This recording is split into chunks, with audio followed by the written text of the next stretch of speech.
Oh, I never went live.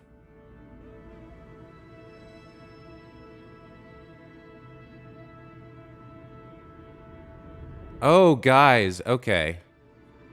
This was the first time I ever scheduled a stream. And I didn't realize that I could just start streaming. Or... I just did like a good 10-minute tutorial here. I was in game. I'm glad you guys said something in the chat window because I didn't understand what had happened. So I started streaming from OBS. I started streaming from OBS, but I did not press go live in the YouTube studio, which I never had to do before. So yeah, I was playing for the past 10 minutes. I was I was streaming in the tutorial, the first tutorial. I was reading everything. It was great. But apparently, when you schedule a stream, in addition to starting the stream in OBS, you also have to start it in YouTube. So, oh well, you guys missed 10 minutes of me reading the very first tutorial. No worries. I'm glad I checked the chat and caught that there was something wrong. Okay, so Michael, Linsenmeyer, Pandian, and Anime Dave, welcome to the channel. Good to see you guys. So yeah, what I was saying was, that last time we went straight into career mode. This time I think I'm going to do a few tutorials here to get a little bit more information. So I just did this getting started in basic construction tutorial. I thought I was live, but I wasn't. But I learned a couple things. I learned how to zoom in the VAB, and I learned a little bit about setting the additional options on the parachute, which is all that really covers. So, anyway, I'm glad you guys are here. Welcome back. I've decided that basically, I wanted to play KSP today. I wanted a little break from Satisfactory.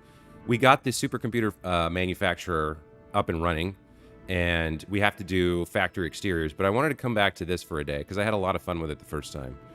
But we did crash a ton of. We did kind of fail a lot and flail a lot. So I thought I would do the first few of these, probably the first 3 tutorials, and then jump back into career mode and see what else we can figure out.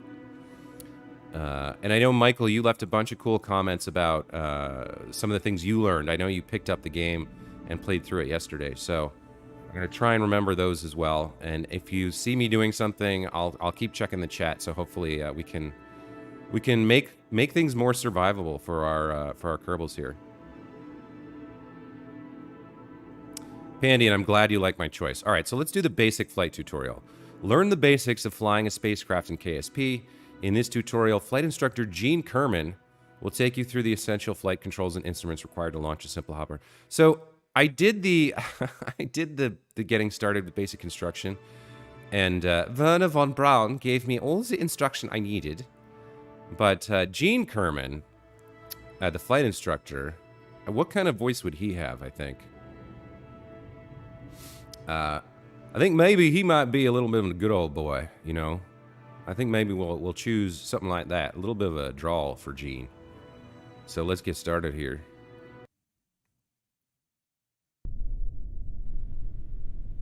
All right. Well, no, looking at him, he's maybe not. Maybe that's the wrong choice. He looks like more of a...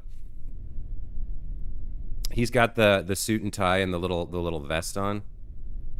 I think maybe he's more of a little bit of a nerd, maybe, the flight instructor. So, welcome to the Kerbal Space Center launch facility. I'm Gene Kerman, and I will teach you the basics of piloting a spacecraft. I trust you've already checked the basic construction tutorial. If not, I recommend you do so before going to this one. Today, we will do a run-through of all the important controls for your spacecraft. Our little hopper from your basic construction lesson with Werner may not have all of them, but we'll do a full run-through once and see how it flies. If you're ready to go, press next. All right.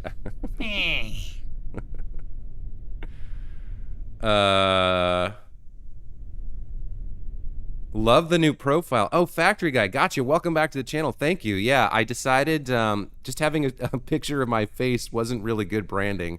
I wanted to be more expressive about the channel. So yeah, thoughtful gaming, a little blueprint background. for the thing that got kind of kicked off my re-entry into YouTube. Yeah, I spent a little time on it yesterday. I think it looks good. Thanks.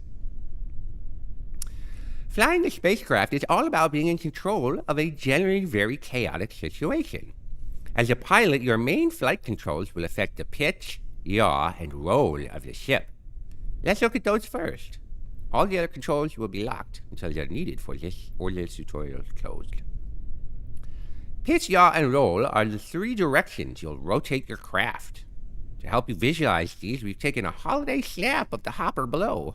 Okay. So roll is like starboard, and port, kind of, I guess. Or it's along the axis of the ship. And then pitch is like forward, backward, and yaw is left, right, sort of, depending on where you're looking at the ship. So pitch forward, pull back, roll left or right, and then yaw. Yaw is kind of hard to... Y'all are going to go left or right, I guess. I'll try and remember that. You control your ship's rotation using these controls. S and W for forward and back, A and D for yaw left and right, that makes sense, and Q and E for roll left and right. All that kind of is intuitive to me, that makes sense. By controlling pitch, yaw, and roll together, you can keep the ship in a controlled flight. Try it now, and notice the indicator on the lower left side move as you provide control input. Okay, so yeah, there's pitch and yaw. So S is pitch up. That makes sense. That's inverted the way I would expect. And then yaw, left and right, and then roll left and right. Okay, that all makes sense.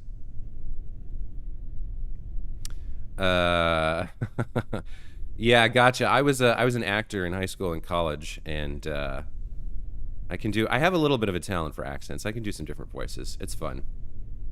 It's one of the things I use when I'm a dungeon master. When I'm running a game, my characters have different voices. Throttle plus pitch, yaw, and roll are the main controls you'll need to master for a successful crash-free flight. We'll skip over the throttle control for now, as this vessel has no need for it. Don't worry, I'll explain it another time when it's of use. Remember that all of these controls have a limited amount of effectiveness, so bigger, heavier ships will probably respond much more sluggishly to the controls than the little small one. It's also good to keep in mind that as stages are separated from the ship, they'll become lighter, and this will usually mean easier to control. Next, let's look at the rest of the flight controls. In flight, all the planning you put into the staging sequence of your ship comes into play. From launch to the final deployment of the descent parachutes, you can control the activations of several of the ship's parts by activating stages with the spacebar. Notice the stage indicator in the lower left corner. Here we go. It shows the currently active stage. Since we haven't launched yet, it's showing the first stage as active. I have your staging control locked for now, so the stage indicator is glowing purple.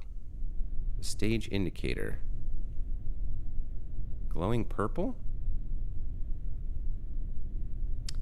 The stage indicator is glowing purple. Is that... Oh, that's this.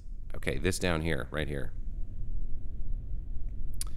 Space Mouse will be very useful with this game. What is Space Mouse? 3D mouse? The video is 5 minutes. You already have 5 viewers. Great. I'm glad people are here and enjoying it. Okay. One more thing on staging. If the staging setup is causing strife, you can change your mind about something. You can edit the stage sequence on the fly. Pun intended. No need to go back to the assembly facility. Alright. The nav ball. An important part of flying is knowing how your ship is oriented and where it's going. That's why a good pilot is always aware of the ship's attitude, where it's pointing, and its velocity vector, where it's going. These aren't always the same direction, and as your skills improve, you should pick up on these. The big round instrument on the lower center of the screen is called a nav ball. This device sums up most of the crucial information needed for proper jet-free flight. Here you see the ship's nose. In relation to the horizon, when you're not pointing straight up, it's really easily visible as a line between the blue sky and the brown ground, okay? As well as its heading, compass bearing, and speed. So I see, we're pointed straight up right now, so we're looking at the sky. So this is all blue, and then the back side of this orb would be brown. We've got the throttle here. Got G-forces here. We probably don't want to get up to 15. Oh, here's the SAS. Michael mentioned this in his comment to me on my original KSP stream VOD, that this is stability assist, I think. This is something you can click in flight, and then I don't know what RCS is. Now where would velocity be? Oh, that's this green line here, 0 meters per second. Okay. And then I don't know what HDG is yet. Space mouse is really weird when I Googled it. Much cheaper option than good flight controls. Oh, it's some sort of control that you could use with the game? Neat. Okay. You can also get several icons that indicate things like your current velocity vector, but we'll have to look at those later. In the top center part of your screen, you have your altimeter, right? 74 meters above sea level. Vertical speed indicator. Oh, this is, okay, so this isn't just our velocity, this is vertical speed. Positive and negative. Interesting. And atmospheric gauges. I don't know what the atmosphere is for. Oh, I guess this is for when we deploy the parachute and other things like that. The altimeter will show the distance to the planet's surface at sea level. This means the actual surface may be much closer, so watch out for the ground when landing. Your vertical speed indicator shows how quickly your altitude is changing. When launching, it's considered best to keep this gauge pointed up. The atmospheric gauge indicates how deep the ship is in the planet's atmosphere. This helps you know if the ship is high enough for orbiting without losing speed to air resistance, or to judge how effective wings and control surfaces would be. Parachute indicators. I really should have done this before I jumped into career mode. I really should have done these tutorials. One last thing before we give this rocket the green light. In the staging stack, you can see the indicator for your parachute. This indicator shows when the chute will be activated by staging. You already know that. But the background will also change color to indicate when it's safe to stage the parachute. In the foreground, the parachute bit of the icon itself will change color depending on the parachute's state. Note, however, that by default, parachutes will not deploy when unsafe, even if you stage them. The left three show safety: safe, risky, and unsafe to deploy. The chute is unstaged, white in the left three. The right three shows stay after staging: armed, deployed, and cut. When you're familiar with the chute icon colors, we can move on. So, there's no, as far as I know, there's no automatic staging. You have to do it yourself with the spacebar, right? You can't just like launch and have everything happen without your input. Okay, enough talk. I'll unlock the flight controls and you'll be clear for launch. At any time, you may press escape to pause the game. In the pause menu, you can restart the flight or end this tutorial and return to the main menu. For now, get yourself prepared and hit space when ready to launch. Don't forget our hopper has only a solid rocket motor, so there's no throttle control. That's why we didn't review the throttle here. Make sure to fly in a nice high arc and enjoy the flight. Okay, so one thing I can do this time is after I hit, oh, this is now blinking green. After I hit stage and launch the rocket, I can play around with the pitch and yaw to try and get things to go like straight up. And I can also look into this button here if it becomes available. All right, well, let's make sure we're nice and slow, and I guess we just go here. Okay, so this is not doing anything, but we can change, yeah, we can change the pitch and yaw a little bit. Lift off, and up you go. You can try practicing some of the controls we just discussed. Also, keep an eye on the parachute icon on the staging list that shows you how safe the current environment is for chutes. Once it goes red, it won't deploy until it's clear again, even if you stage it. Realize this could be too much to learn in one go, so if you forget, you can always press escape and click View Key Bindings for a reminder. Ooh, okay. Full throttle, throttle cutoff, camera mode, camera next. So C and V. This, I think, is what, Michael, you left a comment about this as well, that you can go into the cockpit and out with the C key. Pitch, roll and yaw. SAS hold and SAS toggle. F and T, okay. RCS toggle, we're not sure what RCS is. Translate forward, I don't think we know about this yet. Take screenshot, flight UI, flight log, vessel labels, quick save, and quick load. Okay. Yeah, you guys are talking about KSP 2. I know that's coming out soon. That's one of the reasons that KSP was free on the Epic Store, which is why I got it. It was free. 49 bucks. Yeah, okay. For a new game, especially one as cool as this, I think 49 is a good price. That's fair. So we'll hold off on the SAS toggle, I think, or well, we can hold the F key and see what happens. And maybe it's not enabled in this tutorial. You can also see whether your crew are enjoying the trip in the lower right corner. Well, Valentina looks happy. Your solid motor has burned out. You're passing apoapsis, the highest point on your flight. And your speed is low enough that it's safe to stage again to deploy the parachute. Do so now before you speed up again and hit the surface. And now we sit back and enjoy the descent. Alright, so we're pointing at the ground. And here's our camera control, so we can kind of look around inside the cockpit. Oh look, we can actually see ourselves falling too.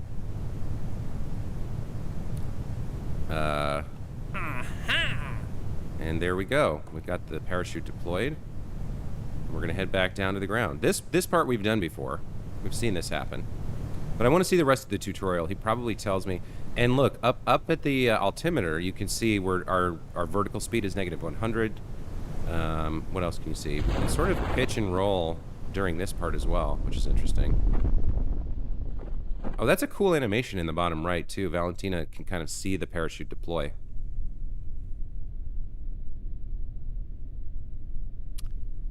Gotcha. You got it for free, too, from Epic Games? Yeah. You're in toot mode, so maybe not yet. Yeah, the controls are probably limited in tutorial mode. And in tutorial mode, the Space Center is all built out. It's much emptier in the career mode for me at the moment. So I'm surprised at this slow descent that he's not telling me about. Speeding things up. Well done, you survived your first quick flight. When you're landed or splashed on Kerbin and not in training, you can point the mouse just above the altimeter and click the recover button on the panel that slides down to ask to be picked up. I've also unlocked the crew hatch, so if you feel like going out for a walk or swim, you can click the EVA button. It will pop up when you mouse over the portrait of the kerbal you want to take for a walk. You can do it just for fun or to collect a surface sample. Oh, I should do that then. So she actually climbs out.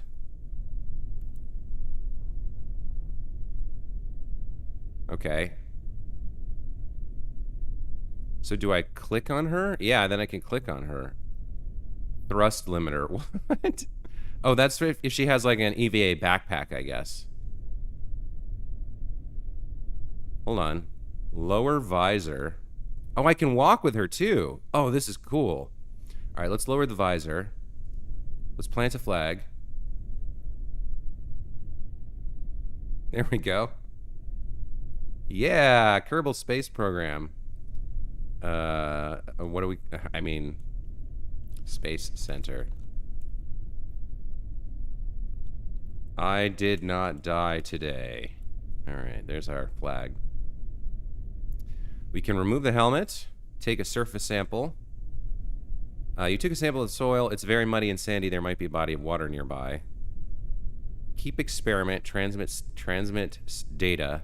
Okay, so I actually didn't know you could do this stuff. This is probably how you do science in career mode before you get into orbit or whatever. Remove neck ring. Review sample. Keep experiment. EVA report. I don't think a spacesuit was entirely necessary to get here. Keep that experiment. So we did 2 experiments here, the EVA report and the surface sample. And then, that's right, she has a personal parachute. Well, let's go ahead and deploy that. Oh, she has to be falling, I guess. Cool. Let's see. This concludes today's lessons, extra training, blah, blah, blah. I hope to see you again to learn more about suborbital flight, perhaps. Bye. So the other thing we should do is recover the vessel. Okay. But we're in training, so it doesn't matter. All right, cool. That's a good tutorial. Learned a few things here. Your pilot determines whether or not you have SAS as opposed to if you are using an engineer instead. Oh, I see. So SAS depends on you having a pilot. Gotcha. If you please, maybe can you call me factory guy, not gotcha? Others maybe not understand who is gotcha. Yeah, absolutely. If that's what you prefer. No problem, factory guy.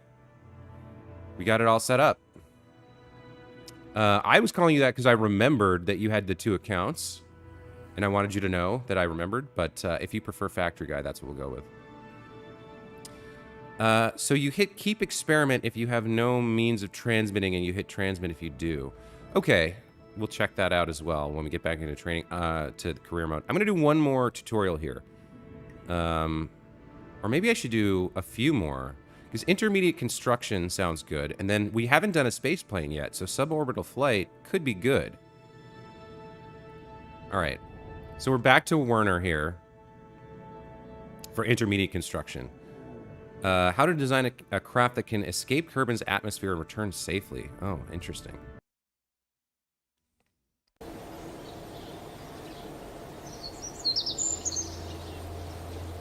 Hello again. Glad you could come back.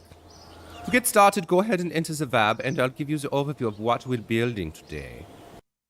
Alright, here we go. Here we are again. Now to business. If you remember, in our last construction tutorial, we covered how to build a simple hopper and some of the basics of the construction area. In this tutorial, we'll expand your knowledge of some of the more useful features in the VAB. And we'll build a more complex craft that will be able to get us out of the atmosphere. To build our new design, let's start with the craft we built in the basic construction tutorial, so this one is just called Hopper. So save us a little time. The accounting department is always happy when we save on time. Click on the open button, load the Hopper, then remove its RT5 flea motor. Alright. We'll open the Hopper.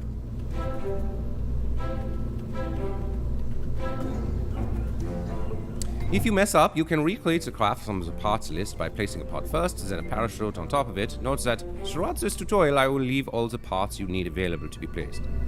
If you delete the craft file somehow, close the load dialog and open it again, and the craft will be back. Tweaking the chute. Okay. Unlike last time, we won't be bringing the whole vessel back, so we can change our parachute stats from what we used before.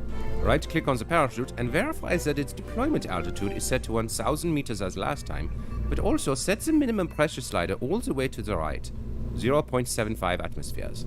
That corresponds to an altitude on Kerbin of about 2 kilometers and means a much shorter time of hanging around during descent. Okay. All the way to the right. Renaming the vessel. First off, let's change the name of our craft, and the description if you want, so that we still have our trash can special for later on. Simply changing the name to something other than Harper, and we can proceed. Trash Can Deluxe. An upgraded dumpster fire. There we go.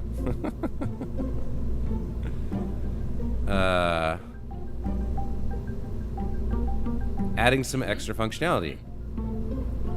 Great. For this craft, we are going to give the ship some additional purpose by attaching a science experiment. We can run these experiments during our travels and get valuable science data for Kerbal kind. There are a number of science experiments to be performed, but at the moment we only have the mystery goo containment unit available. Switch to the science tab to look at it. This is one of the most basic scientific experiments Kerbal scientists have devised, and one of the first things they want to try and understand better. I mean, they don't even know what color the goo is. I'm guessing it's green, but alright.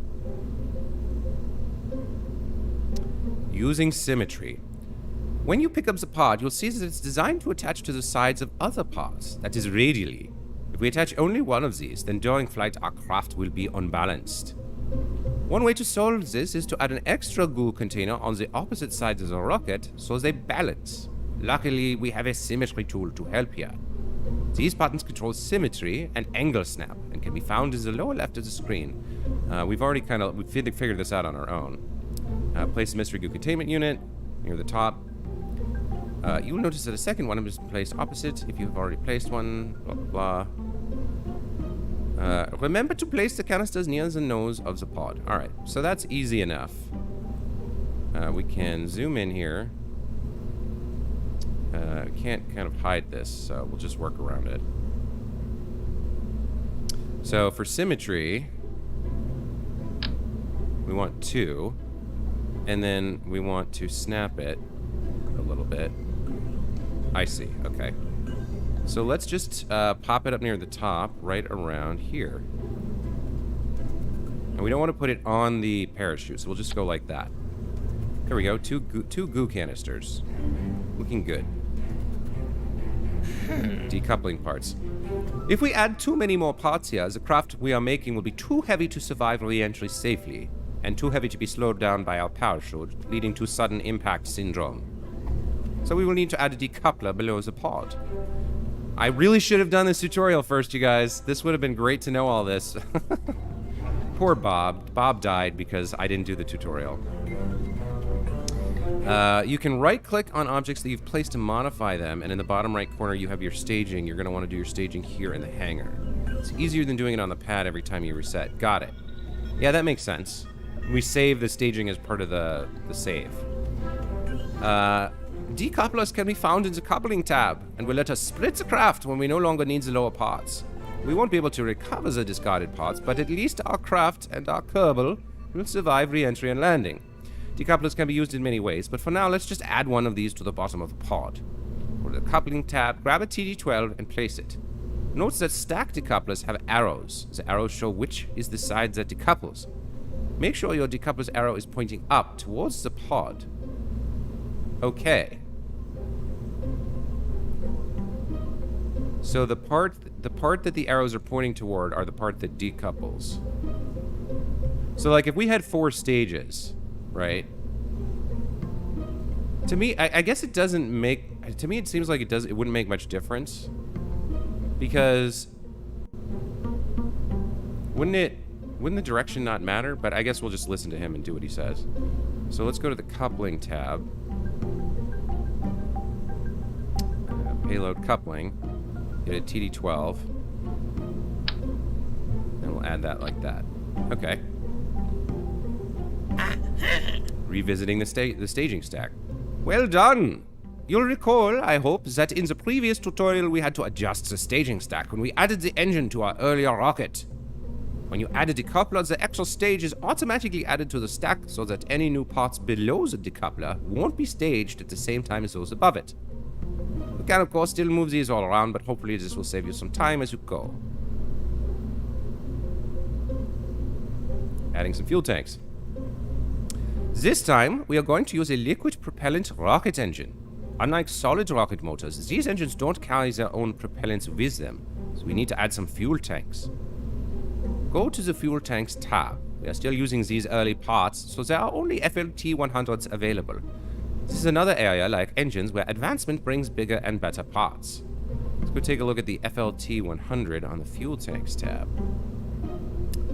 The manufacturer, Jebediah Kerman's Junkyard and Spacecraft Parts Company.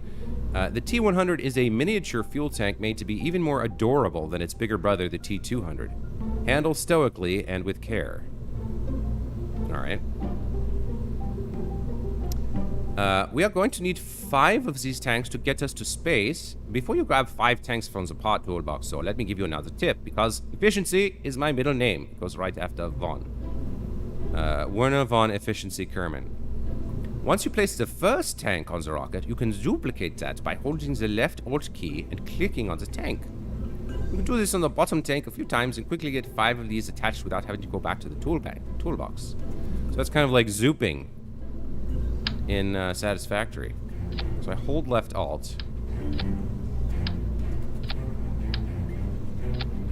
Okay, there we go. That's one. That's 1, 2, 1, 2, 3, 4. Oh, I need one more. Did that do it? Hang on. Something went wrong here. Hold left alt. There we go. Oh, I have to click to confirm. Okay, hang on. Do it one more time. There we go. 1, 2, 3, 4, 5. Okay. Good. Switch over to the engines tab now. The swivel engine you see here is obviously different from the flea we used before. This is a liquid engine, and it needs and burns both liquid fuel and oxidizer. Funnily enough, that's just what we added to the rocket. Attach the LV-T45 swivel to the bottom of the rocket stack now, and keep an eye on the staging stack to see how it changes. Okay. The LT-45 swivel liquid fuel engine, also by Jebediah Kerman's Junkyard and Spacecraft Parts Company. The LV-T45 engine was considered a breakthrough in the LV-T series due to its thrust vectoring feature. The LV-T45 can deflect its thrust to aid in craft control.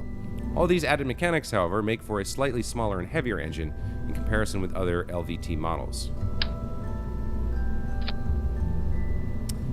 By the way, the meme thumbnail on the stream is funny. Yeah, I'm glad you like it, Factory Guy. I was trying to figure out what thumbnail to put on the stream, and I was like, you know what?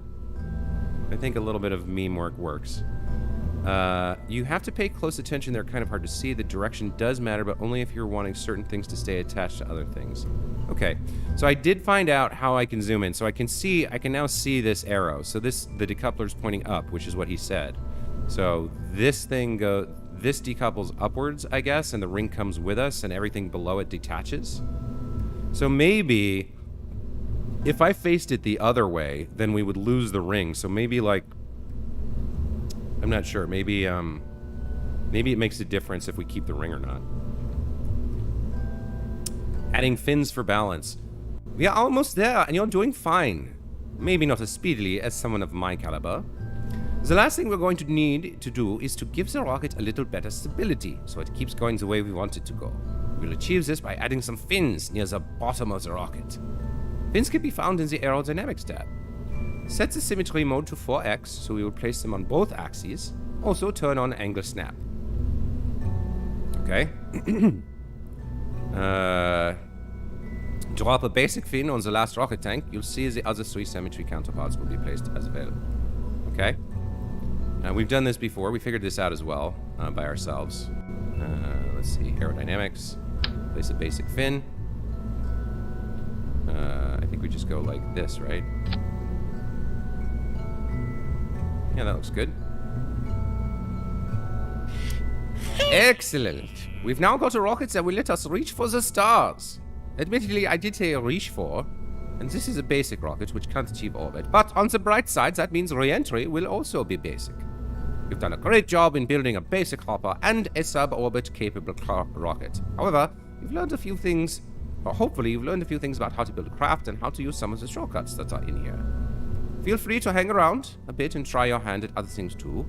Or perhaps you could look at the next lesson on suborbital flight, where we will see just how well this rocket performs. Or head over to the science tutorial to learn how to advance your career and unlock more parts. If you could show yourself out of the construction facility with the red button on the top right when you're done experimenting, that would be great. Auf Wiedersehen. Okay. So, we got a little bit more information there about how to get some stuff done. That tutorial wasn't particularly necessary for us. We kind of figured all that out on our own.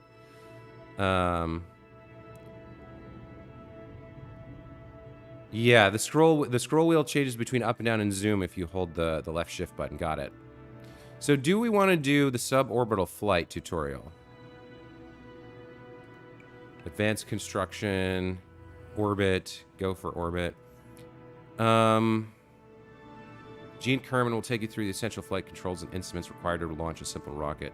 No, I think what I want to do next is the science basics. And then we'll head back into the career mode and try and figure out some more stuff. Werner will walk you through the Kerbal scientific method. You'll learn how experimentation works and why it's so cool. Actually, well, do we need to do this? Maybe we do need to do this. Hey, Andy, and you were hoping I was launching it? Yeah. I don't think I can. Can I launch it? If I go back to intermediate construction, if we do this again, let's just speed run this.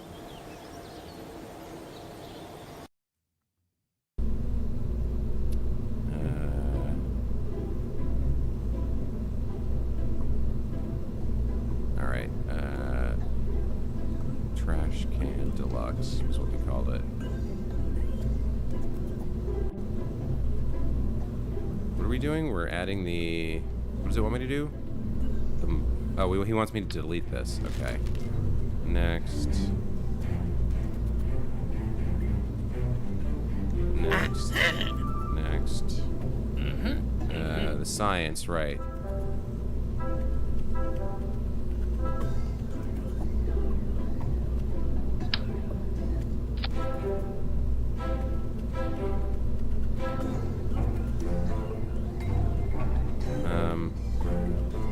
What is he complaining about now?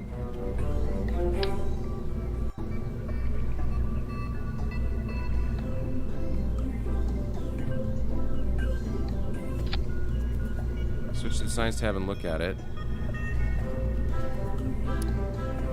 For some reason, he's not letting me advance now.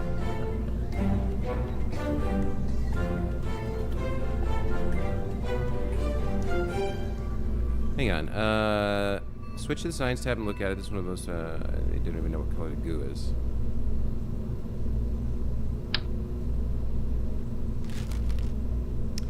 Something has gone wrong with the tutorial here.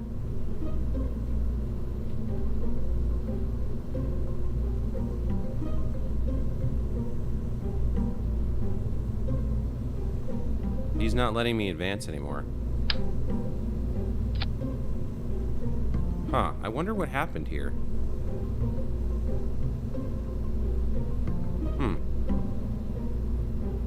Support legs in the landing, otherwise I'm able to stand up on the launch pad. Click the science tab. It's literally click-based progression. But isn't this the science tab? Like I clicked on it over here. Is there another science tab that I somehow missed? Center of mass. Utility. Like there's the science tab. Jaco, welcome back to the channel. No, we're gonna go back to Satisfactory tomorrow for sure, but I wanted to play a little bit more Kerbal. Alright, I don't know what's going on here. Let's just exit. And let's do the science tutorial. Maybe this one will work. Alright. Hello, and welcome to today's lecture on the Kerbal scientific method. I am Werner von Kerman, scientist extraordinaire. This tutorial doesn't require any previous knowledge, but in order to gather science points, you will have to acquaint yourself with almost every aspect of the game. So you should do them all at some point. See, for now we'll focus on the research and development complex, okay? The large complex nearest you is the research and development complex. This is where you will make use of your science points your missions award you to unlock more parts. Very good. What you see in the middle of the graph paper background is the tech tree. It shows how far your research has taken Kerbal technology. You don't have much to show right now because you're not a world-class scientist like myself. At least not yet. But I trust you have the potential to achieve great things. In a typical career game, you will start with new parts, or the few parts, and have to earn the rest. For education's sake, I've gone ahead and given some data units to your space programs. You should have enough science to unlock the next node. The total of your current available science points is shown on the top right. Let's get cracking! Select any of the available grayed out nodes and click the blue research button on the right pane. We already did this as well. Okay. Hooray! That's how research is done. You may have noticed that additional nodes were linked to the one you just researched. Is this seriously teaching me how a tech tree works? Here we go. This is what I wanted to see. Now, you're probably thinking to yourself, this is all nice and jolly, but how do I get more science? You can get more by doing many things, such as gathering crew reports from regions your Kerbals visit, fulfilling some kind of contracts, collecting samples from various locations, equipping your ship with parts for experiments such as the mystery goo containment unit, and using them, etc. There are many possibilities, really. Most of these actions are performed through context menus, which are displayed when you right-click on various parts, and sometimes on Kerbals. Just keep in mind that your mission needs to transmit the results or survive a physical return to Kerbin in order for the raw data points to be converted into useful science. All of the activities I mentioned, and the many others you can discover, are tracked in a record for future reference. You can access the science archives by clicking the yellow button on the upper left. What are you waiting for? Click it. Okay. That's it. The first and most important thing to notice is the rugged good looks of this fellow in charge. You can also see which science activities you've already performed, when, with whom, and how much science they earned for you. This is important because, you see, if you repeat the same experiment multiple times, its scientific value diminishes because you already knew part of the answer. Mind you, as a result, you will receive less science each time you repeat an action until you get practically nothing for it anymore. Another outstanding feature of the archives is that you can check which celestial bodies you've already visited and conducted experiments on or around. You can do so by clicking the icon corresponding to the bodies that you're interested in. For now, you'll only see the records of the research I gave you, but once you start doing your own science, you'll be able to check it here. It covers the basics of science. This is a theoretical class, and I'm sure it will all make a lot more sense when you go out and try it yourself. Remember that science requires curiosity. So go out and experiment, and don't be discouraged if a mission doesn't go quite as planned.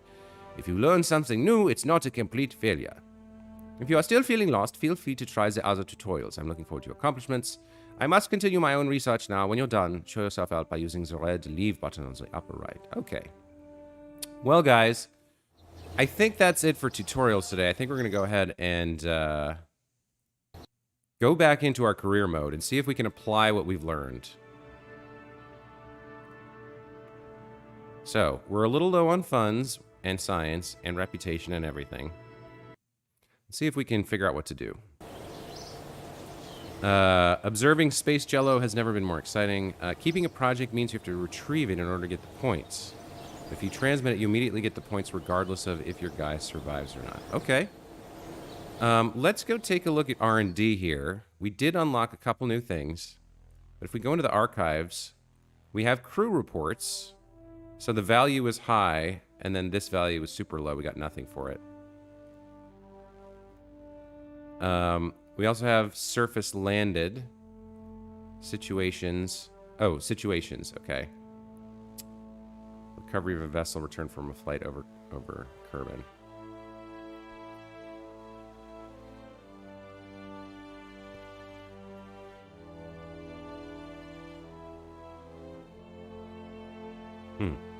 So we've got the sun.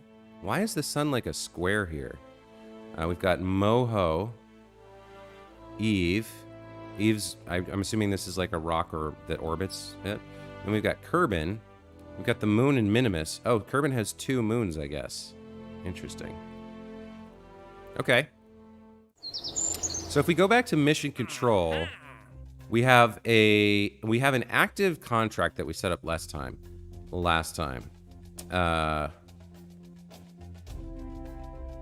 Curiosity flings the kerbal into space. So, conduct a focused observational survey of Kerbin. Go to the designated test site and gather some observational reports. Right. So this is a really basic one. I don't actually know how we go to the test site. Wasn't there like there was something on the horizon or somewhere. Flagpole, launch pad, mission control, runway, space plane, tracking station. Nope, not this. So how do I go to the place they want me to go?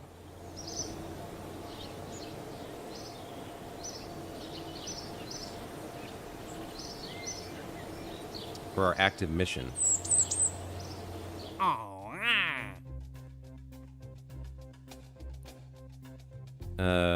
We need to test. Go to the designated test site and gather some observational reports. Okay, so let's load up a vehicle here. I don't think we have a good one right now. What do we have? We have. Why did I can't remember. Why did I call this the No More Sex? All right, well, these got to go. These are trash.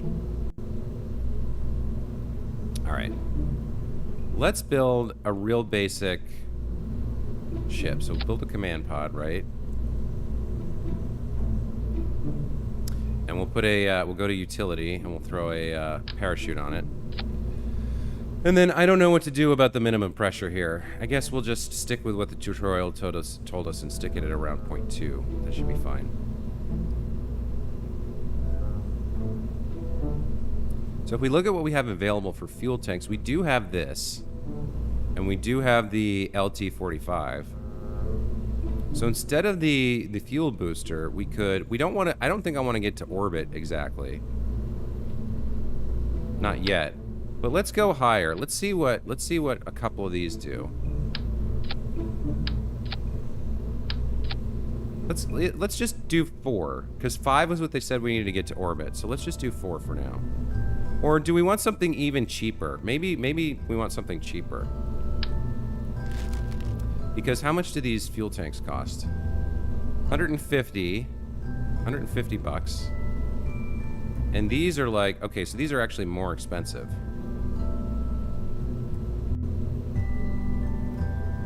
But then you got to factor in the cost of this. So this is 1,200, right? So if we did one fuel tank and this, that's 1,350, or two fuel tanks would be 1,500. So we could do a bunch of these. I guess we'll keep things cheap. For these early contracts, we'll just kind of put on just one flea booster, so we can just get a few thousand meters up. That's all we really need, right? And let's go ahead and stick on... I think we still haven't actually recovered one of these or done the science on it yet. So let's grab 2 of these.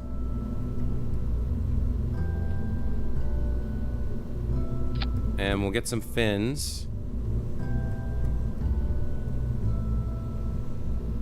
Aerodynamics. We'll just pop some fins on. Okay. And your name is going to be Stubby McGee. A simple ship or a simple streamer. There we go. Stubby McGee, you are saved. All right. So if I go to the launch pad now, can I navigate to that other place where they want to do the research? Or how do I fulfill that contract? I still don't understand that.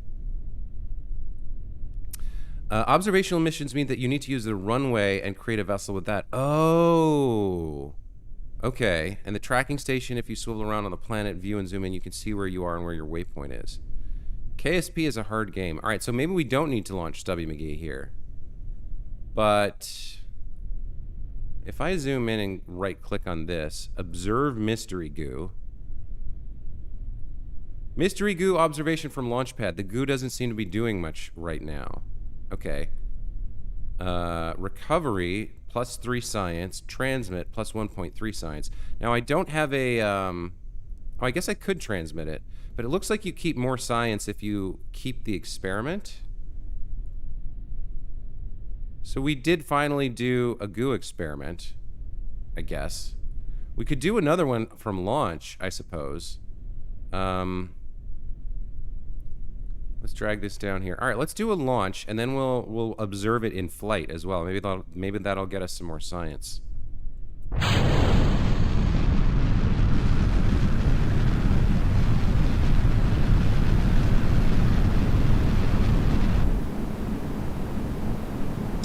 Observation while flying at Kerbin. The goo jiggles and wobbles as the craft flies. Okay.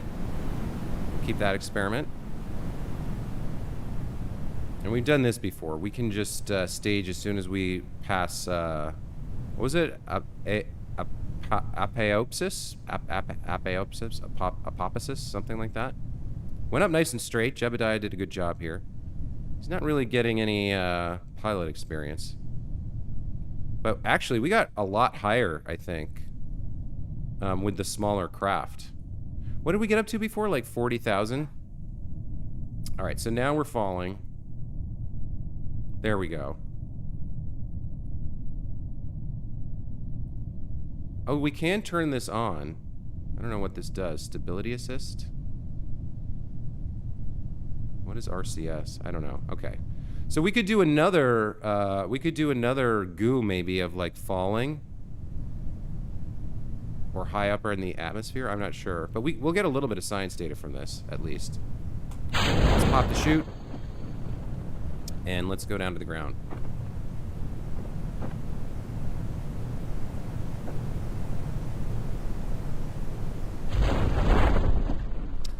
Michael says, in order to collect the data, you'll need to land by the site, EVA, and use Kerbal Pilot to collect data. You have to attach a transmitter to transmit. I stacked 4 of these double engines on another and got 300 miles up. Wow, factory guy, that's amazing. I could not get above like 40,000 meters. Or 4,000. How far did I get at 40,000 meters? So that's like what? 8 miles or something? So Michael's saying I need to now EVA. Review data. Keep experiment. Crew hatch. Reaction wheels. Lights. Crew report. Keep experiment. Then we will EVA. Cannot disembark while off Kerbin surface.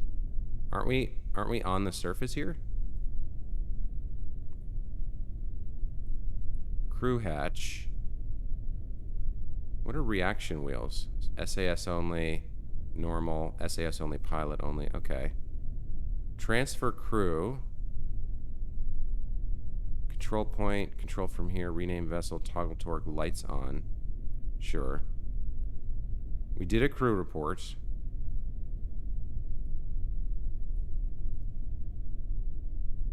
So we're on the surface. I feel like we should be able to EVA here. Oh, there we go. Okay, just took me a minute. So F to climb out. Space, let go. He's slowly falling down the fin.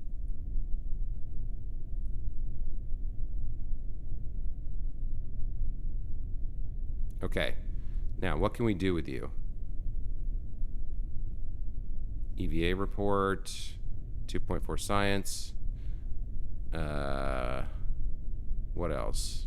Remove helmet. Remove neck ring. Okay. So he's on the ground. And then what do I do with this now? Do I click here? Well, yeah, that's interesting. Now that he's EVA, I can't actually do this. All right. So I think from here we just recover the vessel.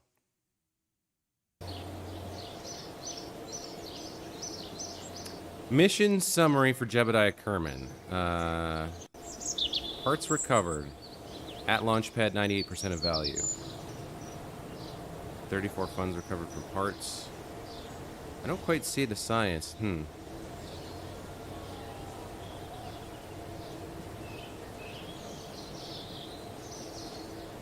So did we get all that science? If I go to research and development here and look at archives. Yeah, okay, so we do have 2 reports. All right, so we got 2 reports of mystery goo observation. But its current value is none. So we didn't... Why didn't we get anything from that?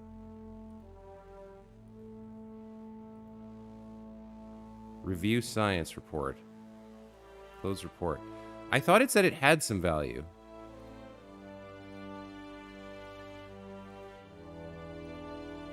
Current data value 0.3, 0.7.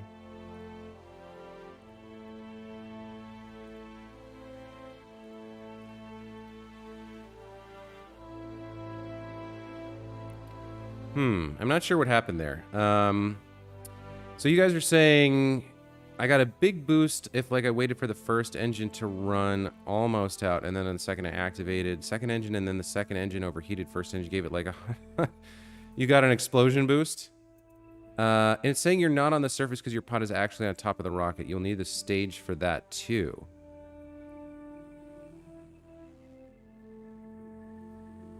Oh. So I need to discard, but then I lose the... Okay, all right. I think I understand what you're saying. So I can't tell whether or not that worked. I feel like it should have. We have 10 science here. All right, well, I guess let's go make a space plane. Let's figure this out. Wait, what is this? There's a science icon here. Stubby McGee, landed at launch part, ship crew 9 parts, 0 stage, recover. Ah, okay. So I had to actually recover the actual thing.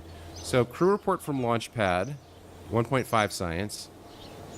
Mystery goo observation while flying, 7. Mystery goo observation from Launchpad, 3. Recovery of a vessel that survived flight. We already had that. Okay, cool. So there's the science that I earned. And then we got back a bunch of our parts as well. So that would be the thing that we would lose if we had the disconnection ring. I'm not quite sure exactly what happened there, if I did things in the wrong order, or if that was the right way to do it. But there we go. Now we have some science. Now we have 22. Okay, so we could get general rocketry stability or survivability. Well, this is the last order concern for sure. We don't really need survivability. We need general rocketry probably. What do we get here? Another fuel engine. Well, we haven't used everything we built. Aerodynamic nose cone, a winglet, radial decoupler, survivability heat shield, barometer, radiator panel, micro landing strut. Huh. Lots of stuff going on here. Okay, so for our contract, somebody said, I think it was Michael said I needed to build a space plane, which I have not done before. So let's head over to the space plane hangar and mess up this. Okay, so command pod, fuel tanks. I'm not quite sure if we can even build a space plane. Ground. Yeah, there's nothing in here. Maybe I would need to unlock it first.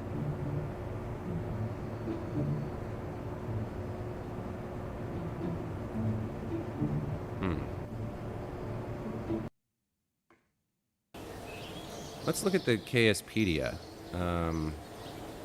Locations. Here we go. Places to go and kerbals to see. You should get the help you need here. So here's Kerbin. There's the moon. There's Minimus. So there's 2 moons. Okay. The space plane hangar. This facility is similar to the VAB, both being used for construction. The primary difference being the space plane hangar is designed for building horizontally launched craft that then use the attached runway. It is from here that many planes have been designed to investigate the home planet. Career limits. Level 1, 30 parts and no action groups. Okay. Level 2, more parts and action groups. Okay. Let's see. Easter eggs? Oh, there's Easter eggs in the game. Okay. Let's see. Construction interface. I'll have to come back to this. Aircraft. Here we go. Those magnificent kerbals in their flying machines and other aircraft information. Basics. Aerodynamics, maneuver, supports, intake. Okay. While kerbals spend a lot of time reaching out into space, getting around on Kerbin is another of their pastimes. You'll hopefully learn some tricks in this section to go from this pile of parts to the below levels of awesome. Forces that apply to planes excludes ground impact force. The aerodynamic force is generated by airflow over the wings. We have lift and weight. Lift. Okay. Weight. This force comes from gravity pulling down the plane. Okay. Thrust. The force of the engines propelling the plane forward. And drag. The aerodynamic force is caused by air resistance as the plane moves through the air. I think all that makes sense. Let's talk about lift. Getting a lift up.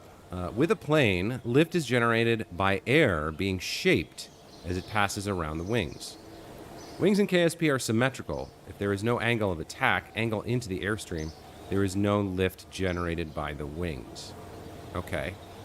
With a plane, the lift is generated by air being shaped by the wings. Air deflected downward adds force upwards. Basic rule of thumbs are larger wings generate more lift, faster airflow generates more lift, and if the angle of attack is too great, the wing stalls and produces next to no lift, only drag.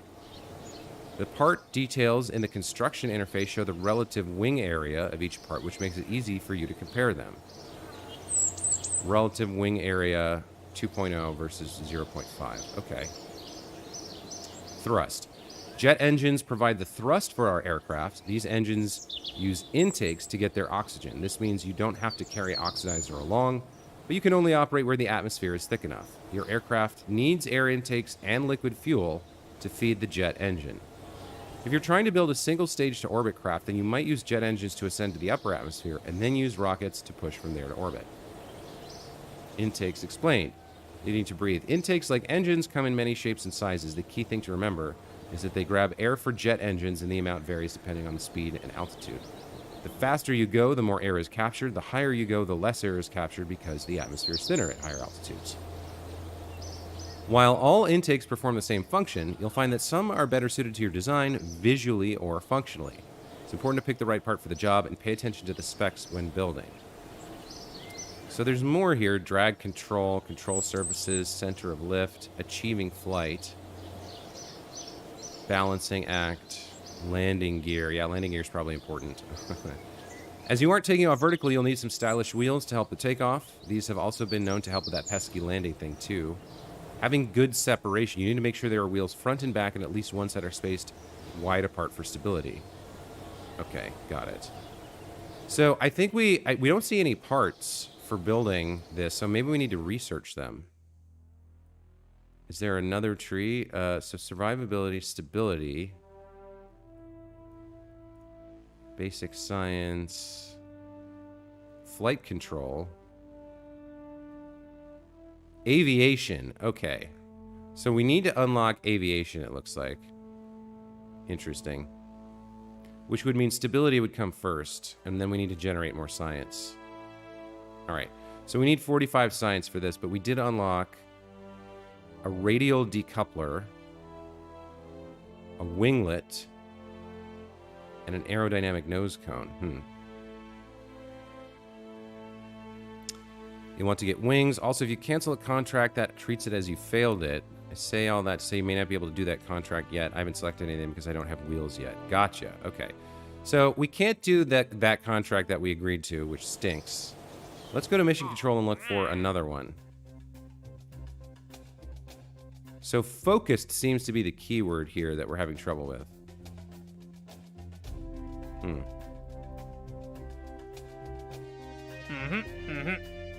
And this is going to expire in 4 years, so we should be okay. So really what we need to be doing is a bunch of science of some sort, and maybe contracts. Let's see. Test the Mark 16 parachute in flight over Kerbin. The number of times we've achieved sudden combustion at Research and Development Department has led us to consider something. We have way too many parts like the Mark 16 parachute, and nobody's sure how they work. So, we need a few simple tests run for us. We want you to test the Mark 16 parachute in flight over Kerbin. Okay, so we need an altitude of 2,000 to 7,000 meters and a speed of between 130 and 280 meters. To perform the test, activate the parts through the staging sequence when all conditions are met. Okay, so we might need a second stage here, because I think no, this one should be fine. We should be able to just run this experiment as is, I think. Let's accept the contract. And let's see if we can't complete this contract. What are our rewards here? We get 3 science, 6 prestige, and 22,000 bucks. We got 9,000 in advance. I see. So they fronted us some money to build this thing. Got it. So the Stubby McGee. Let's load this back up, and let's change. Can we somehow disconnect this? We can. Okay, and it stays as one part. Let's add a decoupler here. And let's set up our staging as well.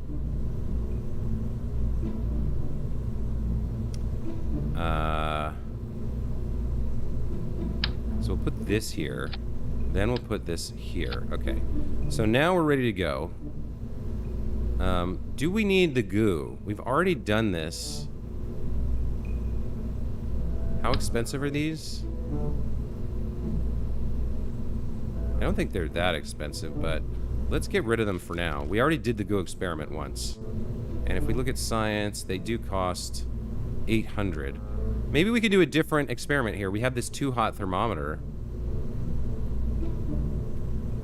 I think we can throw this on here real quick. And I don't think we need to be radial with 0.05 tons. Although we could do 2 experiments.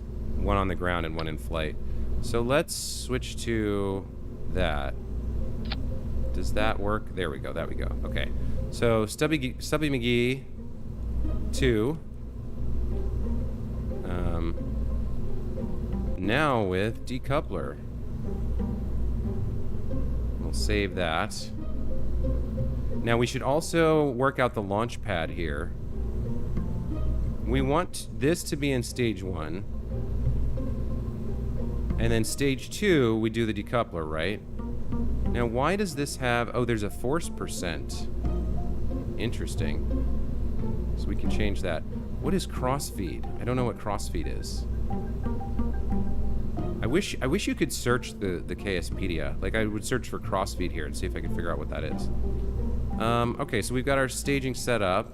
736 meters per second. I think that satisfies our contract, and it should get us high enough. So we're just gonna go do an experiment, and maybe we get one more stage here.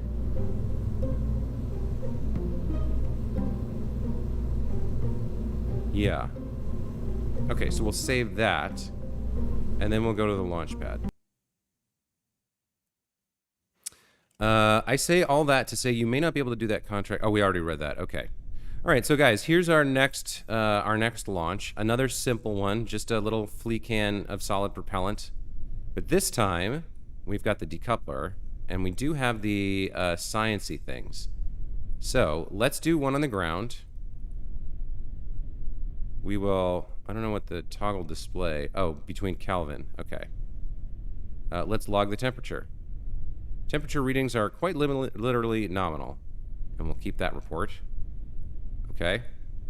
And then we're going to want to launch and do another temperature log higher up in the atmosphere. So here we go. Stage execute.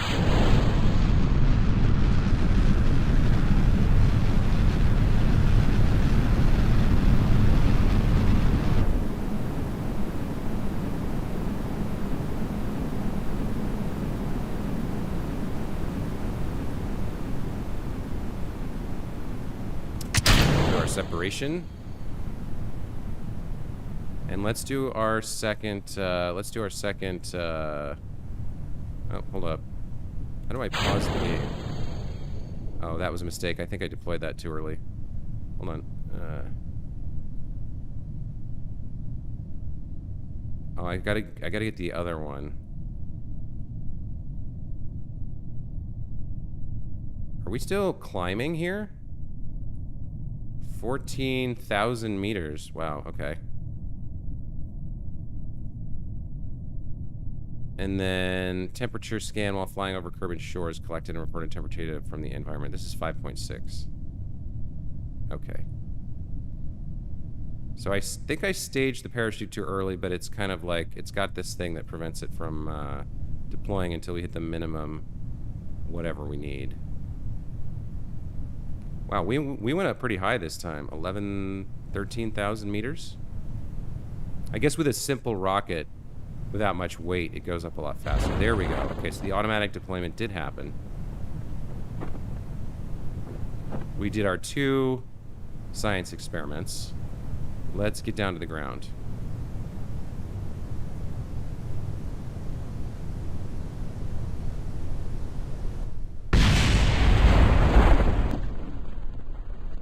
There we go.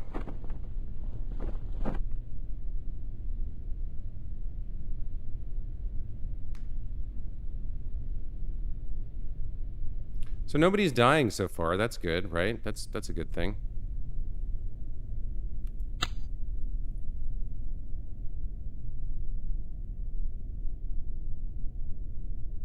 And we're on the ground. Okay. So I think we just recover here, right?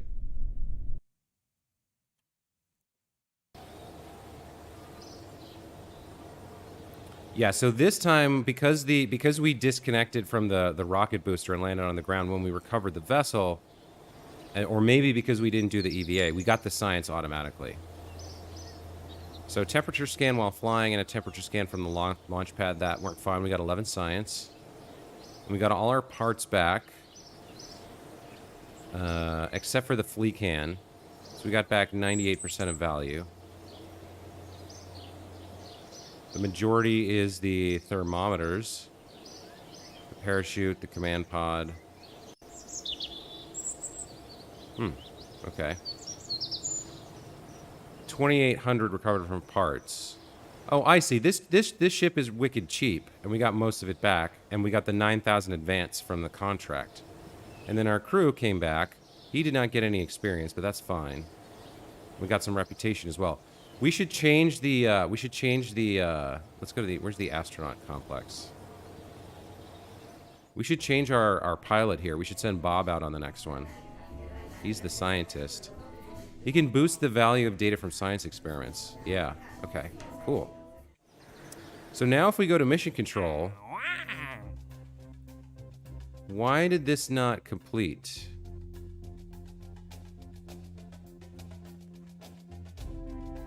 Huh. So we were flying, we were at Kerbin. Maybe we had the altitude wrong when we deployed it.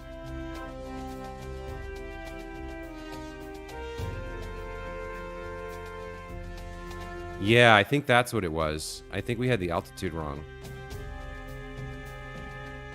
So 2,000 to 7,000 meters in speed, 130 to 280. All right, so we got to try that same launch again. But first we need to edit the parachute, right? So the altitude has to be between 2,000 and 7,000. Let's put it right at, I guess we'll just try it right at 2,000. And then minimum pressure, we'll set it really low. So we can just activate it manually, I suppose. We need to activate it between 2,000 and 7,000 meters. That's probably what happened there. Let's bump this up to like 3 grand. Sure. Let's put our other crew in here. Let's send Bob up. He can get a little bit of experience here. And then, what else can we do? Cargo, switch editor, build. So in terms of science, we've done goo and we've done the thermometer, both on the ground and in flying. So I don't know that there's value in having these anymore. I mean, we do have the scientist on board, but we should have done that the first time. I don't think there's value in doing this now. So we're going to name you this W. McGee 2A. No science. Just falling. And we'll save that. It's W. McGee 2A. You are going to launch. You can't do it while you're parachuting. You'll be going too slow. Use only half the fuel, only half the fuel. You can't do it while you're parachuting. You'll be going too slow. And it'll be unlikely that you can do it while you're free falling because you'll be going way too fast.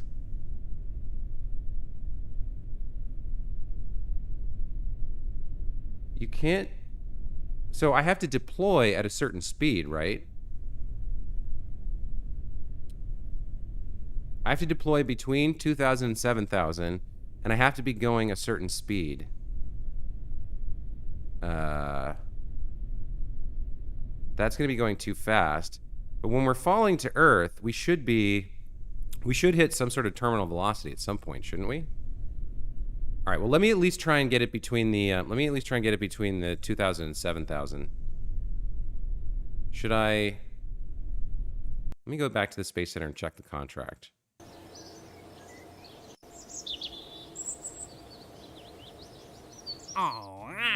So the conditions are between 2,000 and 7,000 meters of altitude.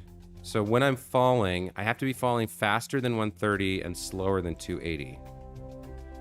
So 130 to 280. I think I can make that happen. Maybe I'm wrong, but we'll check it out. Standing by to launch. Fly.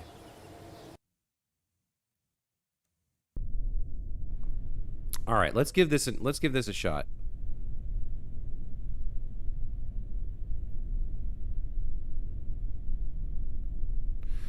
Roblox Astronaut says you should first play in science. Okay. And Michael says you have to deploy at a certain speed, and that's why I say you use only half the fuel, so once you use up all your fuel, you'll still be going up. And you wait for your speed to slow down enough and then execute. I see. Okay. So then if I... All right, let's try that then. I'll take your advice. Let's... how do I exit? We recover the vessel. Because we're not actually going to launch it. So we should get 100% of our money back, right? Yeah, 100% value. Okay. Let's go back to the VAB. Let's edit. What is a shroud? Thrust limiter.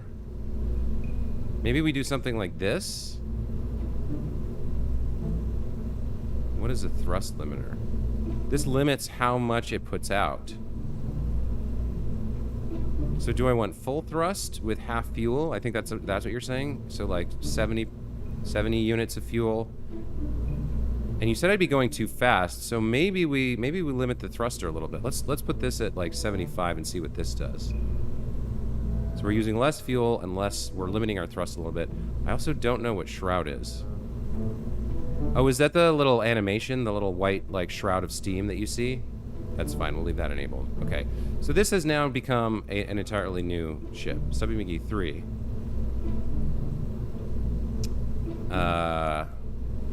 Limited thrust and fuel. Our staging is fine. So this says 400, oh, I see. This says 419 meters per second. So wait a minute. If I change this... Okay, so the thrust limiter I'm not sure about, but this makes it clear. Okay, we needed to get between 130 and something else. Let's leave and go back to our mission control. Between 130 and 280. Okay.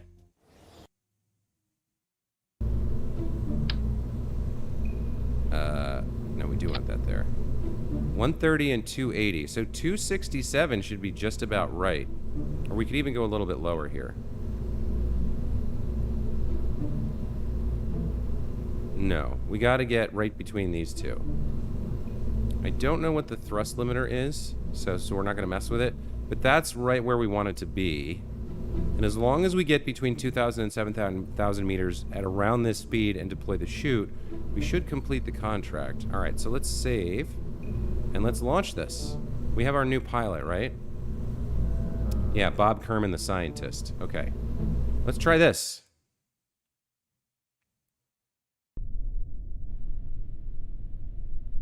The shroud is when you use two boosters connected with a coupler.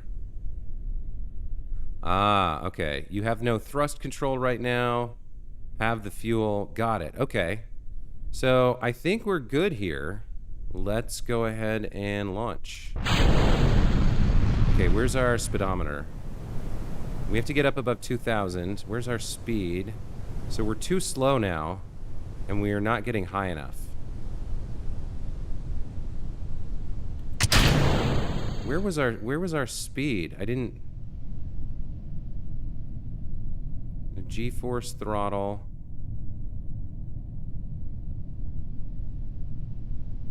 I need to do it now. I forget where the speedometer is. Meters per second? No, that's the surface.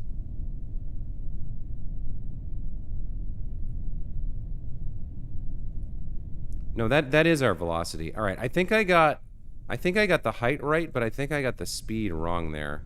Can I revert flight? Yes. Hang on. Let's revert. So this is our velocity, right? And we need it to be between 180 and 267. So let's do this launch again and watch this. Okay, so we're going up, We need to be above 180 and above 1,000. So we don't have enough velocity when we reach 2,000 right now with this build. We're not going fast enough. Now we could start falling and see how much speed we get here. If our velocity from falling can get above like 130 before we get to the 2,000 point on the altimeter, then we could activate the last stage, and we could. Yeah, we're not fasting falling up. We're not going fast enough. So let me revert to vehicle assembly here, and let's go back in here and add a little bit more fuel. Okay, and we'll save that, and we'll launch this.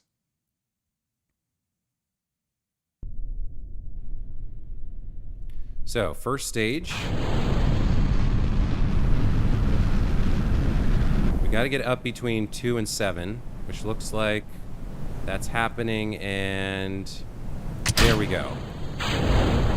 That's the deployment within the range. We should be within the altitude range and the speed range that they asked for. We're flying over Kerbin. So that should complete the contract, I would think. All right, let's see.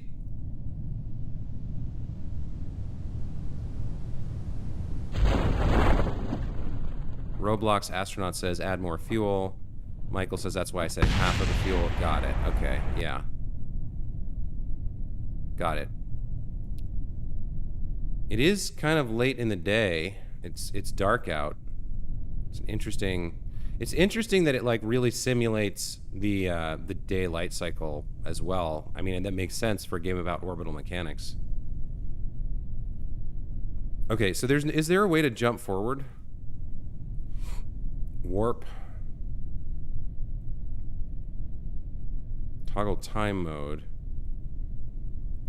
Oh, I can warp to sunrise maybe, if I want to. Or no, I can't.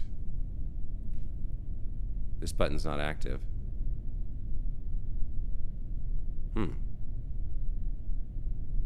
Alright, so it's going to take us a minute to get down to the ground here. Even at warp speed. Tracking station, space center. Gear, light action, brakes action group. Man, this game has so much stuff to learn. It's crazy. And we're just doing the most simple, the most basic stuff.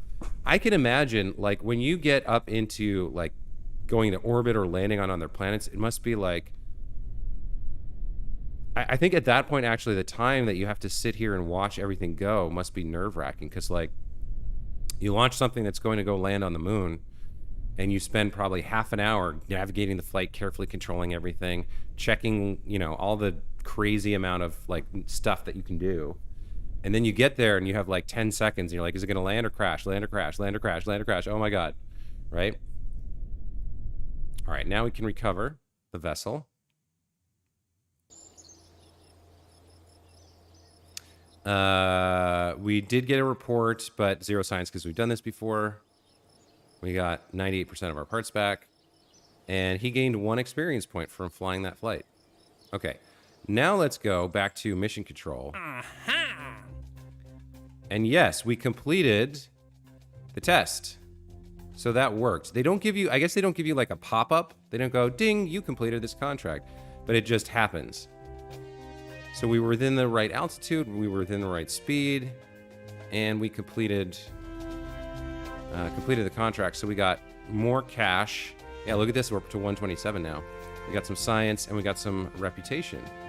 Okay, all right. So another contract that we could do. These focused ones we can't seem to do until we get go to the test site, go to the test site, go to the test site. Yeah. I guess there's no way to do this until we get a plane. But we could. Oh, wait. We can do this one. Okay. Test the TD-12 decoupler at the launch site. Okay. The number of times we've achieved... Oh, yeah. We've already read this. Activate the part. So the TD-12... Okay, we can do this one right now. And just with another standard flight of the same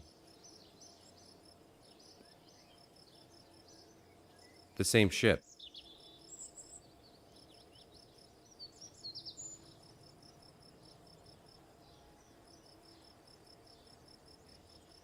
Okay. And I guess the pilot doesn't really matter. Let's just launch this. And as long as we use the decoupler, should be fine.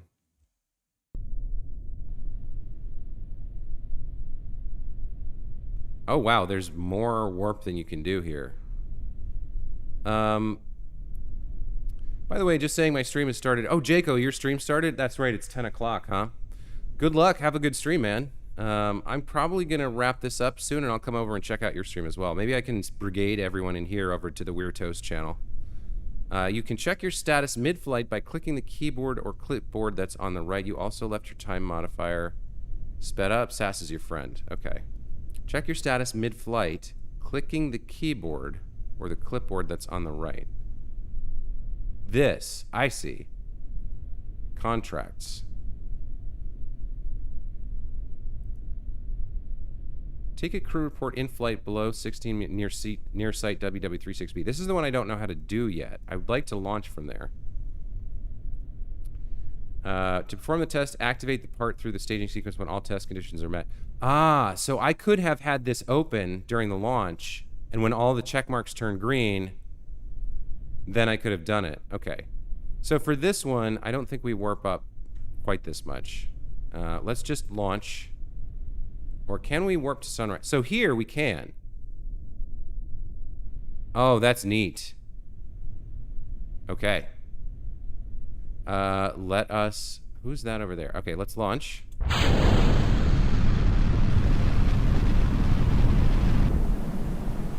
And then we will decouple. Once we reach Aeopapsis. I need to look up how to pronounce that word.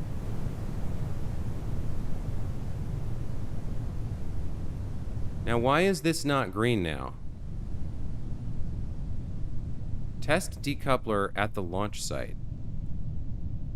Hold on. Revert flight. Revert to launch. So, as soon as I launch, does that go... Yeah, as soon as I launch, that fails. So they're telling me to just launch it, to just, like, use the decoupler right here? Huh.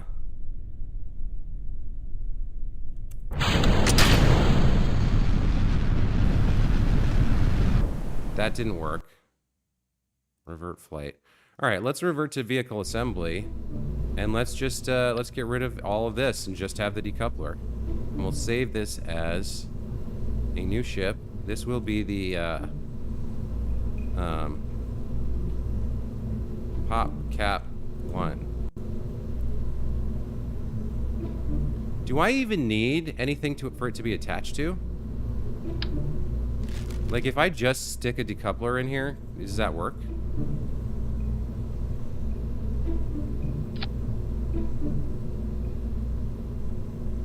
I think that's it. For science and cash. Let's launch this.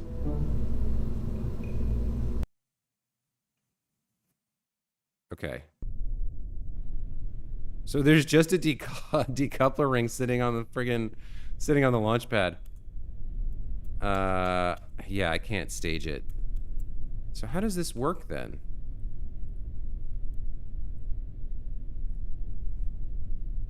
How do you do this? I guess I have to have a crew cabin and a pilot. All right.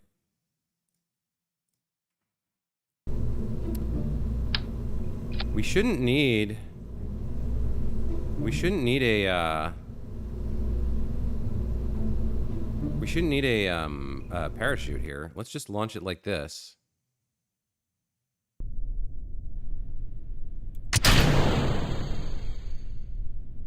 Okay. So that was it. We just, like, popped the ring on the launch site. It did nothing, but we tested it. Okay, that's easy enough. Let's go ahead and... What is this? Oh, between sea and land. Okay, so now I need to recover the ship. I don't quite know how to do that. Because it didn't launch.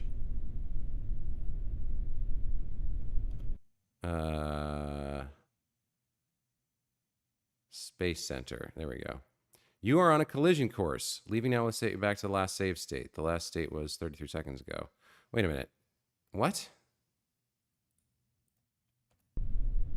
Add a pod. You have to do it on the pad, not in flight. Top. I'm trying to recover it.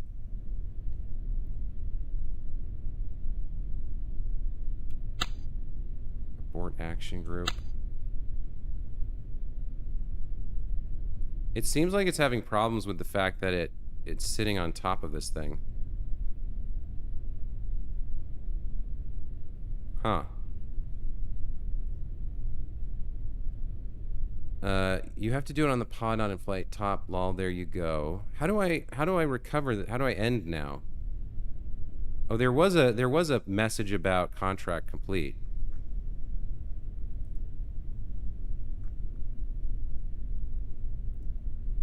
Okay.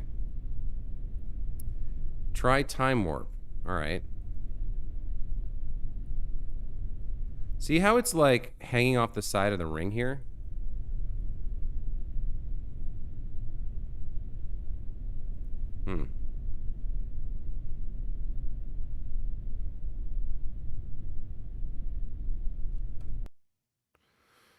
Tracking station. You are on a collision course.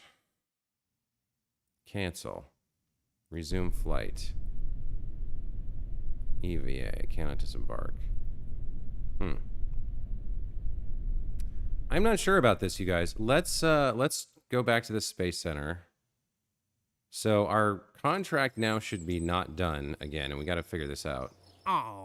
Active. Yeah, test the decoupler. All right, so let's do this. Let's make a different type of ship. Let's edit the PopCap 1, and let's, instead of having the ring on the bottom, we'll just have the command module, and then we'll have the ring on top. I guess. Decoupler.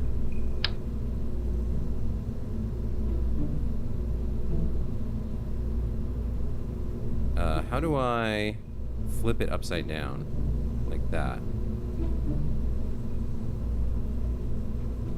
I guess it doesn't matter.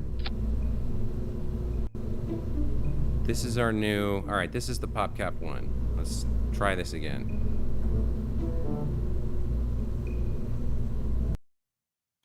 Okay.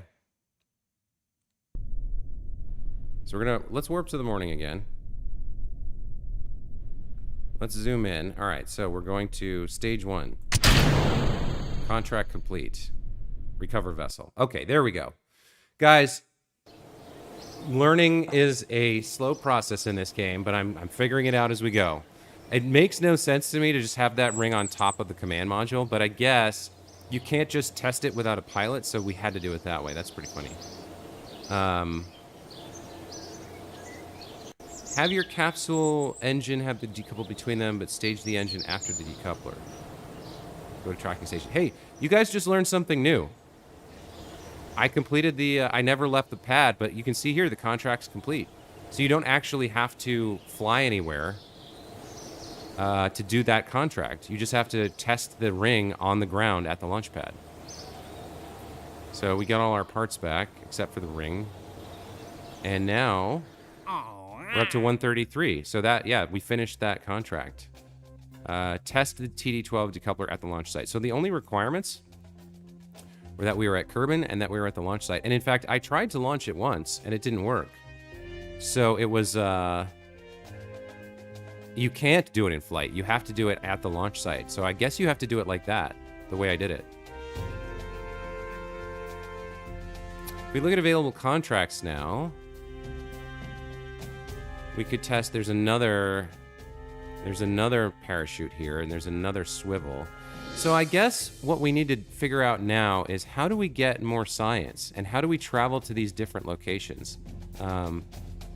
Michael said I need a Your reading messages are at about 1 to 2 minutes lag behind you. Oh, I see. I'm pretty far behind the stream, am I? Okay. Huh. Sorry, guys. I don't know why the lag is that bad. Did I change the setting? Hang on. So if I go to settings here.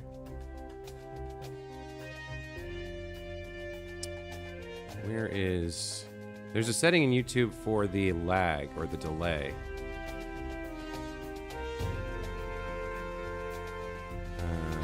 Message delay, live chat. I thought there was. Automatic changes, places. There was some kind of setting about like lower latency, I think, that you could set to. Wait a minute, stream settings. Here we go. Maybe it's in here. Stream latency. Yeah, so normally I play on normal. I think I changed it to low latency here, but it seems like it's worse than usual. So next time I do this, we will not change that setting, and hopefully the lag between when you guys type and when I see it, when it gets back to you, hopefully it won't be that bad. But go to space. You want me to try to escape the atmosphere, huh? Let's look at this contract. I think we have enough to do it now.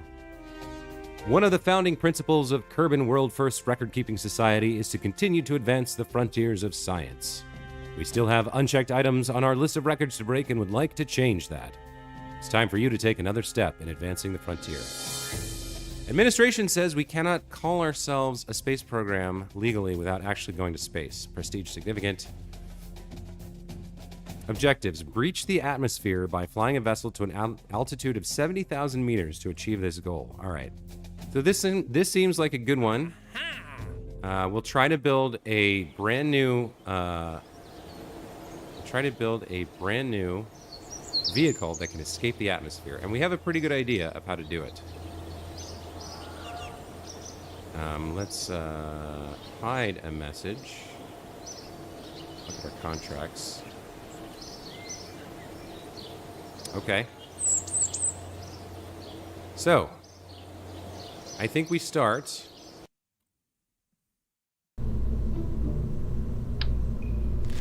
with a parachute. And then we go into some of these fuel tanks. Let's throw these bad boys on here. Now, I don't want to go to orbit.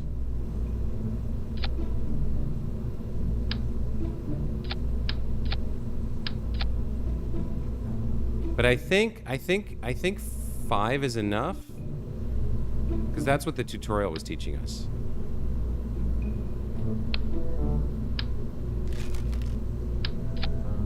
So if we put these 5 fuel tanks, and then we put the the LT-45 underneath.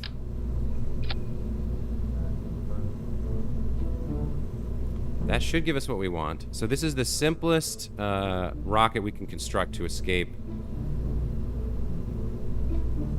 the atmosphere.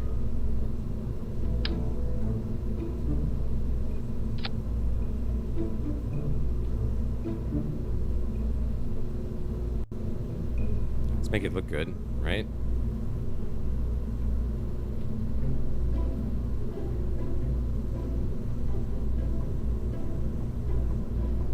Maybe something like this. Now, the next question is, do we mess with any of the... Do we need to stage this? We probably do want a decoupler up here. Right?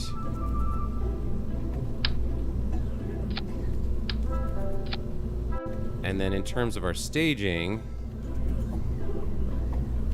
we want to do the rocket. This is going to get us up to 1,567 meters per second. Then we decouple, and then we do this. So this is, I guess this is the Big Dumb Candle 1.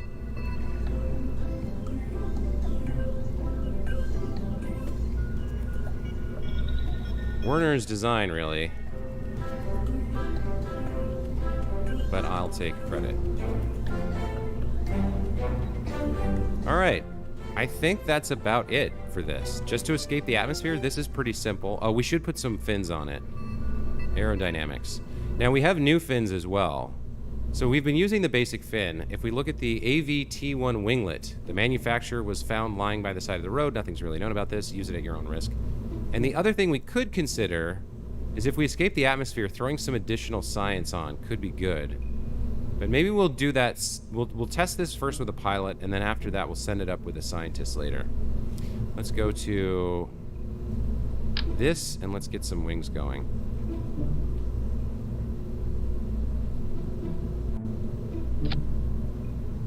I think those are a little on the low side.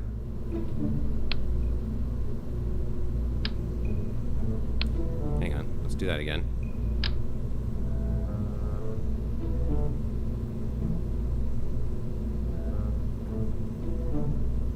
Okay, there we go.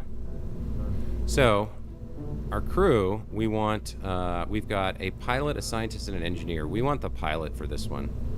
We want somebody who knows what they're... Oh, we have two pilots. We have Valentina and Jebediah. We'll send Valentina for this one.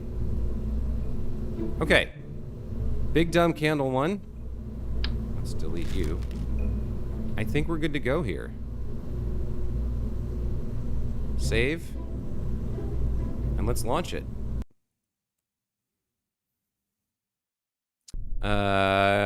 You're going to have to do it appropriately. Get you an engine, put the decoupler, put another engine on top, then put your pot on top, and then a parachute. Stages the first engine doesn't fire till after you decouple, then fire your second engine. Wait a minute. I thought these were fuel tanks for this engine, right? There's a low latency setting in OBS. Super easy. Just get one double engine and stage it with a single. Make sure you put a parachute on the side of the double that drops to Earth. Huh. Well, I think you learned a lot from your playthrough, and probably had a lot of fun doing the failure and figuring it out as you go. I think I'm just gonna fire this up and see what happens. So, for Kerbal Kind, Valentina, good luck. Godspeed.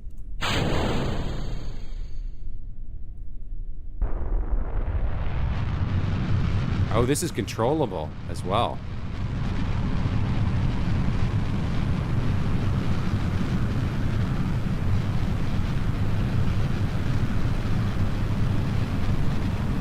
So we're burning through the liquid fuel of this tank. Oh no, yeah, they're all flowing through together. Yeah, this is working. They're all flowing through together. Oh, this is cool. Will we escape the atmosphere?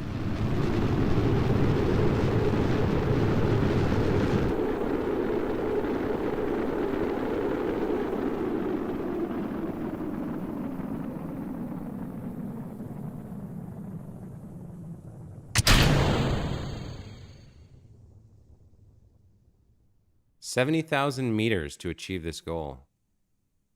What's our velocity? We're still going up. And we're dropping slowly. Can we get to 70,000? Here's the atmosphere meter dropping. We might not make it. I'm not sure. Because gravity's starting to pull us back. It's going to be close. No, we are going to make it. We are going to make it. We're going to escape the atmosphere.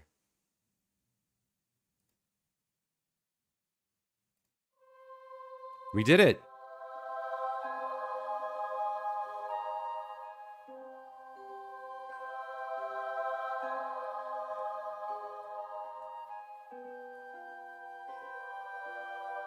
Wow. Okay, that's pretty cool. She's still going up too. I love the music.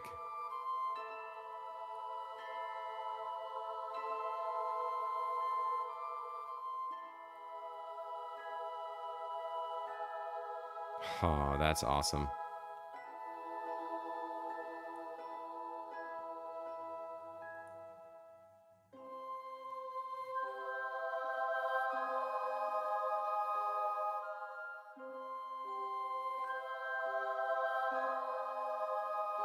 Wow, look at that.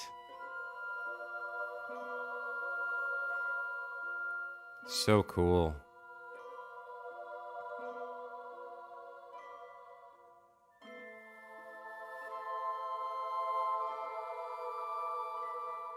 Now, how do you take a crew report in flight? We can do it like this, right? Crew report. It seems we are very much in space right now. The sky seems to be mostly below us. +5 science. Or we could transmit this. No usable in-range comm device cannot transmit data. Okay. Let's keep that report. We're still going up a little bit. Let's look at our speed. Slowly dropping. Okay, so we took the crew report at the edge of the atmosphere. That's another way to get some science. And then this guy, we want altitude of something like 2,000, I guess is fine. A minimum pressure of 0.02. So if we deploy it now, it'll wait until these things are true, correct? Yeah, there we go.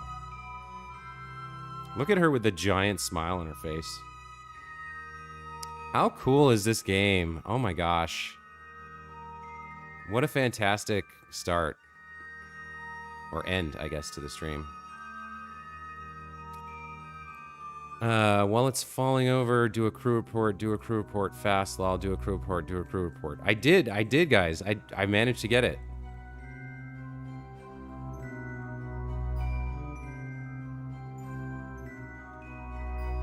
Oh my god, this is so cool. So I think we're starting to fall now. Are we in orbit? Technically, we're in orbit, it says.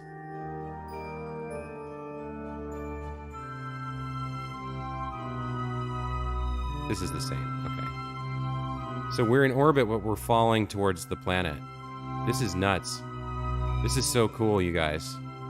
I'm really sorry that the stream delay is so big because I would love to be sharing this moment with you. I'm keeping up as I can with the chat. Val will die. It's a 50-50 chance. No, I've got a parachute, right? Or is my velocity going to be too high? Let's check the parachute. Let's go all the way up as high as we can. As soon as the pressure's at 0.2 atmospheres, we will stage the parachute. I hope she doesn't die. This is amazing though. Wow, what a cool like experience to have in a game. That music was crazy good. All right, so we're falling back. We're leaving site WW36B. Were we where we needed to be for that? Stability assist. No. Big dumb candle. 1 debris. It seems like at some point we were maybe flying over. Coincidentally, we were maybe flying over that place we needed to get the report for that other contract. In order to reach 70,000 plus, you're going to need to do double stage. I would do the double engine and then stage it to sync. Well, we just hit 108,000. Or are you talking to someone else? I mean, we completed the contract for sure. All right, we're going pretty fast here, but the atmosphere is slowing us down. We have enough atmosphere now. Oh, this is saying it's dangerous. Or risky? Uh-oh. Am I going too fast? Is that the problem? Oh, no, it worked. We deployed the... Yeah, we deployed the parachute. Okay. So our atmosphere, and then at 5,000 meters, it should actually open up and slow us down. There we go, 5,000 meters and 2 atmospheres. It worked. I think we're gonna be fine. Look, our surface is 7 meters away, so yeah, we're gonna survive. I don't know what, you guys scared me with whatever you were talking about. I was like, oh my god, what did I do wrong? She's gonna die.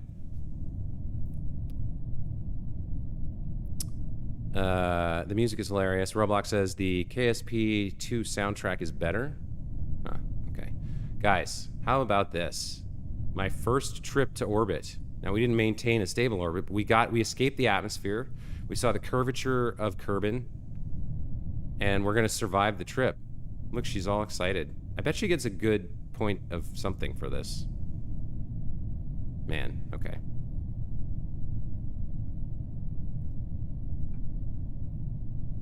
Year 1, day 1. Okay. So as soon as we land and recover the ship, we're going to have some cool options here. We can do science in orbit now. Maybe we can unlock the space planes and kind of figure out how to go over to some of those other areas to do science and things like that.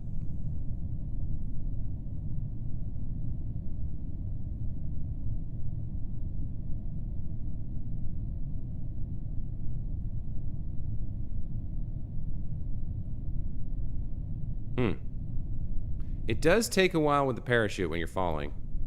I would kind of like it if you could get it up to like 10x time here.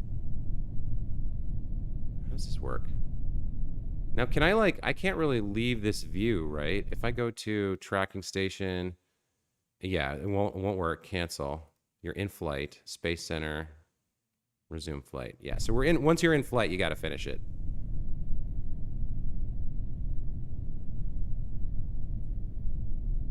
But yeah, we escaped the atmosphere. That's really cool. That was a great moment. I really enjoyed that. I'm sure it becomes routine at a certain point once you've done a lot of these, you know, missions and you're kind of like going up to orbit all the time and landing on the moon and whatever, but that was a first for me. That was pretty magical. I like that.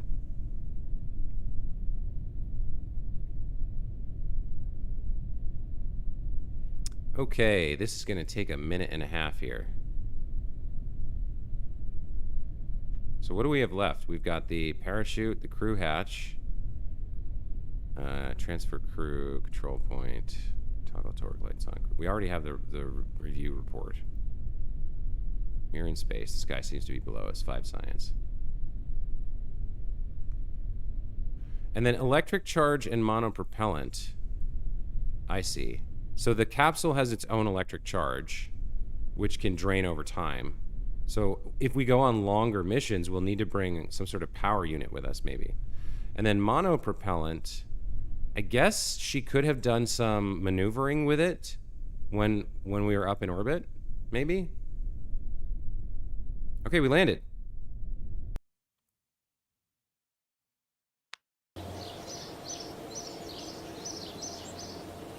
And we got some really good science here. We got 5 science for the crew report while in space near Kerbin. We got 8 science for recovery of a vessel after a suborbital flight. Very nice. We got back 97% of the value of the ship. And I'm surprised Valentina did not get an experience point for that. That was our first ever suborbital flight. First time we escaped the atmosphere.